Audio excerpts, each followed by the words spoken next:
Entropy. आज हम entropy की बात करेंगे। हमारे पास प्रेशर, वॉल्यूम और टेम्परेचर, ये तीन पैरामीटर थर्मोडायनेमिक्स में पहले से हैं, और एक और पैरामीटर जिसे हम एंट्रोपी, जिसका सिंबल एस होता है, कहते हैं, के बारे में आज अपने विचार करेंगे। एंट्रोपी भी एक पैरामीटर है। इस प्रकार थर्मोडायनेमिक्स में टोटल 4 पैरामीटर हो जाएंगे, पी, वी, टी और एस। तो इस एंट्रोपी को समझने से पहले एक हम इंडिकेटर डायग्राम पी और वी के बीच में ड्रॉ करते हैं और उस डायग्राम के अनुसार इस एंट्रोपी को समझने की कोशिश करते हैं। यहाँ A1 और A2 दो एडियाबैटिक आरोह हैं। T1, T2, T3 टेम्परेचर पे AB, CD, EF आइसोथर्मल कारो हैं। अब हम सबसे पहले ABCD एक कार्नो साइकिल की बात करते हैं। इस साइकिल में A से B तक वो जो है Q1 हीट एब्जॉर्ब कर रहा है, वर्किंग सब्सटेंस T1 टेम्परेचर पे, और CD पार्ट पर वो Q2 जो हीट है लिबरेट कर रहा है T2 टेम्परेचर पर। तो हमें मालूम है कि Q1 T1 equal to Q2 T2 होता है। ये कार्नो साइकिल की बात है। अब हम एक और साइकिल लेते हैं, DCFE साइकिल। तो इस साइकिल के अंदर Q2 जो हीट है वो T2 टेम्परेचर पे सिस्टम अब्जॉर्ब कर रहा है, तो Q2 T2 equal to Q3 bye T3। यहाँ T3 टेम्परेचर पे Q3 हीट जो है वो रिजेक्ट की जा रही है। इस प्रकार यदि हम यहाँ से देखें तो Q1 T1 equal to Q2 T2 equal to Q3 T3 मिल रहा है।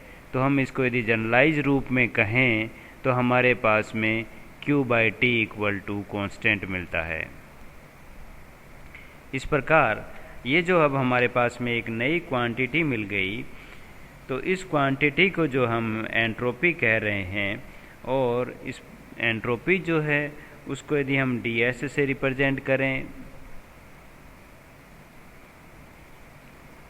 एंट्रोपी में जो चेंज है ds, वो ABCDA जो प्रोसेस है उसके अंदर, उसकी वैल्यू हो जाएगी dQ बाय T। इस प्रकार हम कह सकते हैं एंट्रोपी जो है वो T टेम्परेचर पे सिस्टम द्वारा हीट dQ एब्जॉर्ब या रिजेक्ट की गई है, तो उस सिस्टम में जो एंट्रोपी में चेंज होगा ds, वो dQ बाई T के इक्वल होगा। यहाँ ds जो है वो चेंज इन एंट्रोपी है।